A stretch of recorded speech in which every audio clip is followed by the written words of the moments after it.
جی السلام علیکم، امید کرتا ہوں آپ سب لوگ خیریت سے ہوں گے۔ میں شاکر علی ہوں اور آپ لوگ میرا یوٹیوب چینل دیکھ رہے ہیں۔ مجھے ایک بڑی پیسفل سی جگہ ملی ہے ویڈیوز بنانے کے لیے، اور بالکل یعنی کہ نیچر کے قریب ہے، اور نیچر لور تو ہر کوئی ہوتا ہے، اور نیچر میں رہنے والے لوگ جو ہیں وہ ان کو اچھا لگتا ہے نیچر میں رہنا۔ بہرحال پاکستان کے جو جتنے بھی ہمارے جو لوگ ہیں جو پاکستان کے فیصلے کرنے والے ہیں، انہوں نے پاکستان کو، میں کئی ویڈیوز میں یہ بات کر چکا ہوں، انہوں نے پاکستان کو، پاکستانیوں کو، جو بیچارے مڈل کلاس تھے، ان کو اتنا وہ بیچارے نیچے لے گئے ہیں کہ اب ان بیچاروں کے پاس اپنی ان کی جو سفید پوشی ہے نا، جو وہ رکھے ہوئے تھے، قائم رکھے ہوئے تھے، اب وہ بھی رکھنا مشکل ہو رہا ہے۔ مجھے نہیں سمجھ آ رہی کہ یہ لوگ جو پاکستان کی تقدیر کے فیصلے کرنے والے ہیں، اللہ جانے یہ کیا سوچ رہے ہیں۔ پچھلے 50-60 سال سے یہی چل رہا ہے، کوئی فرق نہیں آیا ان لوگوں میں، کوئی فرق نہیں آیا۔ چہرے بدلتے ہیں، کردار وہی ہے۔ میں آپ کو بتاؤں کہ یہاں پہ یو اے ای میں میری بہت سے لوگوں سے ملاقات ہوئی، بہت سے لوگوں سے، جس سے بھی میری پاکستان سے متعلق بات ہوئی، تو کئی لوگوں نے مجھے بات کی کہ یار ہم پاکستان میں انویسٹمنٹ کر کے نا ہمیں بڑا نقصان ہوا۔ میں نے پوچھا کیسے؟ کسی نے کہا جی ہم نے پلاٹ لیا تھا، جس زمانے میں ہم نے پلاٹ لیا تھا اس زمانے میں جو ہے نا اس کی ویلیو کچھ اور تھی، ہم نے یہ سوچا تھا کہ اس کی ویلیو بڑھ جائے گی۔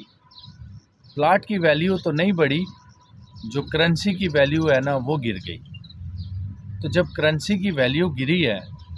انہوں نے مجھے یہ کہا ہے کہ ہم اگر اب وہ کرنسی کی ویلیو گرنے سے ان کا جو نہ پلاٹ سیل ہو رہا ہے، اگر سیل اول تو گاہک ہی نہیں ہے مارکیٹ میں، اور وہ سیل نہیں ہو رہا، اگر وہ سیل ہو رہا ہے تو وہ نقصان میں ہو رہا ہے۔ ایک تو کرنسی کی ویلیو گر گئی، اور دوسرا پلاٹ کی جو ویلیو ہے نا وہ نہیں بڑھی۔ تو انہوں نے کہا کہ جی اس سے بہتر تھا کہ ہم وہ درہم ہی جو ہے نا اپنے اکاؤنٹ میں رکھتے، تو وہ درہم جو ہے نا وہ اگر ہمارے اکاؤنٹ میں ہوتے، تو پاکستان میں تو کرنسی کی ویلیو گر گئی ہے، تو اس کا فائدہ ہمیں یہ ہوتا کہ ہم بجائے پلاٹ لینے کے، تو ہم اگر اس ٹائم پہ کرنسی کو ہی ایکسچینج کرتے تو ہمیں لاکھوں کا فائدہ ہو جانا، ٹھیک ہے۔ تو اور ہم اگر یہیں درہم میں یہاں پہ کہیں انویسٹمنٹ کر لیتے تو یہاں تو ماشاءاللہ کرنسی سٹیبل رہتی ہے، اور یہاں کے حکمران جو ہیں وہ اپنے ملک سے، اپنے لوگوں سے لائل ہیں، ایماندار ہیں، مخلص ہیں، اپنے لوگوں کا سوچتے ہیں، اپنے ملک کا سوچتے ہیں۔ تو ہوتا کیا ہے کہ جب آپ اپنے ملک سے، اپنے لوگوں سے مخلص ہو جاتے ہیں نا، اپنی اولاد کو چھوڑ کے، اپنی اولاد سے تو ہر کوئی مخلص ہوتا ہے نا، لیکن اگر آپ اپنے ملک اور اپنے لوگوں سے مخلص ہو جائیں نا، جن لوگوں کے ہاتھ میں تقدیر کے فیصلے ہیں ملک کی، جو لوگ سیٹوں پہ بیٹھے ہیں، جو لوگ ذمہ دار ہیں پاکستان میں امن و امان کے، جو لوگ ذمہ دار ہیں پاکستان میں پالیسی میکنگ کے، جو لوگ ذمہ دار ہیں پاکستان میں اکانومی کے، جو لوگ پاکستان میں ذمہ دار ہیں مال و جان کے، ٹھیک ہے، اگر وہ لوگ مخلص ہو جائیں نا ہمارے ملک کے ساتھ، ہمارے لوگوں کے ساتھ، آپ یقین جانیں کہ دیر نہیں لگے گی ہمیں اٹھنے میں، ٹھیک ہے۔ لیکن دکھ اس بات کا ہے کہ وہ جیسے عمران خان ہمارے محب وطن لیڈر جو ہیں، وہ ہمارے دل و جان میں بسنے والے جو لیڈر ہیں، وہ کئی دفعہ کہہ چکے ہیں کہ خدا نخواستہ ہمارے ملک کو ایسی جگہ پہ نہ لے جائیں کہ جہاں سے واپسی ممکن نہ ہو۔ اور